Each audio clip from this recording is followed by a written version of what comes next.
বাংলাদেশ শব্দটিতে কতগুলো অ্যালফাবেট আছে এটি আমি যদি বাহির করতে চাই, সিম্পলি আমি হাতে গুনে নিই BANGLADESH,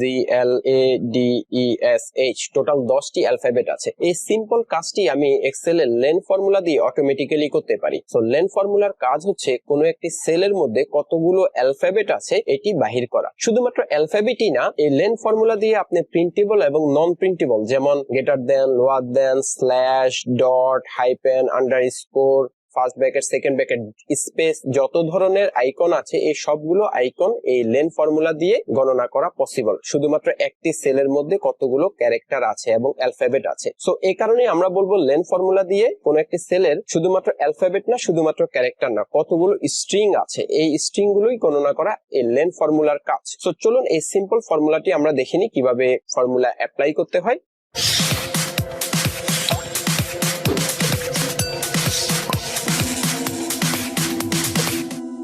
সো আমি একটি নতুন এক্সেল শিট ওপেন করে এখানে বাংলাদেশ শব্দটি লিখে রেখেছি, এখানে কতগুলো অ্যালফাবেট আছে এটি আমি গণনা করব। So simply is equal to sign দিয়ে LEN, এই তিনটি অ্যালফাবেট এখানে আমি ডাবল ক্লিক করলাম, দেন আমি সেলটি সিলেক্ট করলাম, দেন ব্র্যাকেট ক্লোজ করে দিয়ে আমি এন্টার প্রেস করলাম, আমার 10। সো যেটি আমি বলেছি লেন ফর্মুলার মাধ্যমে কোনো একটি সেলের কতগুলো স্ট্রিং আছে এটি বাহির করা যায়। ঠিক সেম বাংলাদেশ লিখবো, বাট আমি দুইটির মাঝখানে একটি স্পেস দিব, বাংলা দেন স্পেস দেন দেশ। আমি যখন এখানে একটি স্পেস দিয়েছি, আমার এই ফর্মুলাটিকে আমি যখন ড্র্যাগ করব আমার এখানে চলে এসেছে 11।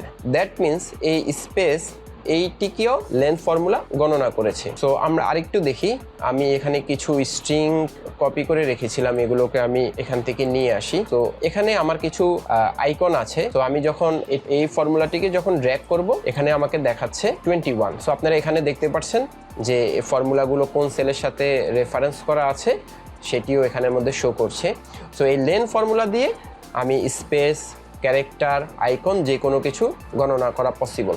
সো এরপরে আমি জাস্ট আরও দুইটি ইম্পর্টেন্ট কথা বলবো লেন ফর্মুলা নিয়ে। যখন আমি লেন ফর্মুলা আমার শুধুমাত্র এই সেলে কাজ করেছে, আমি যদি এখানে মাল্টিপল সেল যদি দিই তাহলে কি হয় একটু দেখি। আমি যখন এই সেলটাকে এখানের মধ্যে বাড়ালাম, ফর্মুলাটি আগে ছিল 10, তো এখন আমি যদি এটিকে যদি এক্সটেন্ড করি সেল রেঞ্জ, এখানে আছে 11, এখানে আছে 10, সো রেজাল্ট আসার কথা হচ্ছে 21। সো আমি একটু এন্টার দিয়ে দেখি, দেখতে পাচ্ছেন আমার ফর্মুলাটি আছে lane B1 to B2, but আমার রেজাল্ট আছে 10। সো লেন ফর্মুলা শুধুমাত্র একটি সেলের মধ্যে কাজ করে। আচ্ছা, আমরা এটি নিচের দিকে বাড়িয়েছিলাম, এটি আমি নিচের দিকে বাড়িয়েছিলাম, আমি যদি এদিকে যদি বাড়াই তাহলে আমার রেজাল্টটি কি আসে আমি দেখি। আমি এন্টার দিলাম, দেন দেখতে পাচ্ছেন আমার একটি এরর মেসেজ এসেছে, that means hash value. So lane formula শুধুমাত্র একটি সেলের মধ্যে কাজ করে। আপনি যদি রো হিসাবে যদি দেন, আপনাকে ফর্মুলা নিচের ভ্যালুগুলো অ্যাড করবে না, এবং কলাম ওয়াইজ যদি দেন আপনাকে এরর নোটিফিকেশন শো করবে। সো এটি হচ্ছে লেন ফর্মুলার জাস্ট বেসিক। আমরা যদি এই লেন ফর্মুলার ফাংশন আর্গুমেন্টটা যদি একটু দেখে নিই, কন্ট্রোল A দিয়ে ফাংশন আর্গুমেন্টটি ওপেন করলাম। সো এখানের মধ্যে দেখতে পাচ্ছেন যে টেক্সট ফর্মুলাটি দেওয়ার জন্য একটি টেক্সট বক্স আছে, এবং এখানে লেখা আছে return the number of character in a text string. যেটি আমি বলেছিলাম কোনো একটি স্ট্রিংয়ের, I mean printable, non printable, what ever character it is, যে কোনো টেক্সট স্ট্রিংয়ের মধ্যে কতগুলো ক্যারেক্টার আছে এটি রিটার্ন করাই হচ্ছে লেন ফর্মুলার কাজ। Then text is the text whose length you want to find. So এখানে টেক্সট হচ্ছে, যেমন আমি এখানে বাংলাদেশ শব্দটির নাম্বার অফ ক্যারেক্টার বাহির করতে চাই, আই মিন এর লেন্থ কত এটি বাহির করতে চাই। সো টেক্সট মিনস হচ্ছে সেইটি, and space count as character. So কোনো প্রকার যদি কোনো স্পেস থাকে, আমি এখানে যেমন সেকেন্ড সেলে যেটি দেখিয়েছি স্পেস থাকলেও এখানে দেখাবে। সো আমি এখান থেকে বাংলাদেশটি সিলেক্ট করে দেন ওকেতে ক্লিক করলাম, আপনারা দেখতে পাচ্ছেন এখানে আমার 10 এর রেজাল্টটি দেখিয়েছে। দেন আপনি যদি এই ফর্মুলা নিয়ে আরও কিছু জানতে চান, এখানে হেল্প অন দিস ফাংশন এই অপশানে ক্লিক করে ইন্টারনেট থেকে আরও কিছু দেখে নিতে পারেন। আশা করি এটি খুবই সিম্পল একটি ফর্মুলা, আপনাদের লাগবে না, আমি মোটামুটি সব কিছুই কভার করেছি। দেন আমি ওকে দিয়ে দিলাম, দেন 10।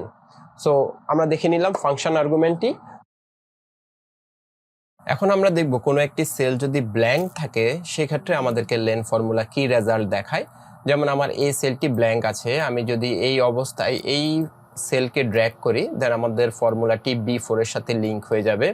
আমি এখানে ড্র্যাগ করলাম, সো এখানে আমার ফর্মুলাটি আছে লেন B4। সো যখন কোনো সেল এমটি থাকে তখন আমাদেরকে লেন ফর্মুলা কোনো এরর নোটিফিকেশন দেয় না, আমাদেরকে সে সিম্পলি বলে দেয় 0, দ্যাট মিনস এখানে কোনো টেক্সট নেই। তারপরে যে ইন্টারেস্টিং বিষয়টি আমি আপনাদের সাথে শেয়ার করব, লেন ফর্মুলা এরর দেখায় যখন কোনো সেলের মধ্যে এরর এই টেক্সটগুলো থাকে। আমরা নর্মালি জানি ফাংশনের মধ্যে কোনো ফাংশনে আমাদের যদি ভুল হয় তাহলে hash not applicable, hash value, hash div by 0 এই জিনিসগুলো আসে। সো আমরা একটু দেখে নিই, যেমন আমি এখানে যদি কয়েকটি লিখি, সো আমরা জানি স্ল্যাশ, সো আমরা এটা জানি যে কোনো ফাংশনে সামটাইমস আমাদের এই টেক্সটটি আসে যদি কোনো আমরা এরর থাকে। সো আমি যখন লেন ফর্মুলাকে এখানে ড্র্যাগ করব, আপনারা দেখতে পাচ্ছেন আমাকে এখানে রেজাল্ট আসার কথা ছিল 4, 1 2 3 4, বাট আমাদেরকে 4 আসছে না। আমি যদি এটাকে এখান থেকে আর একটু ড্র্যাগ করি, সো আপনারা দেখতে পাচ্ছেন এখানের মধ্যে আমার ঠিক সেম এররটি এসেছে।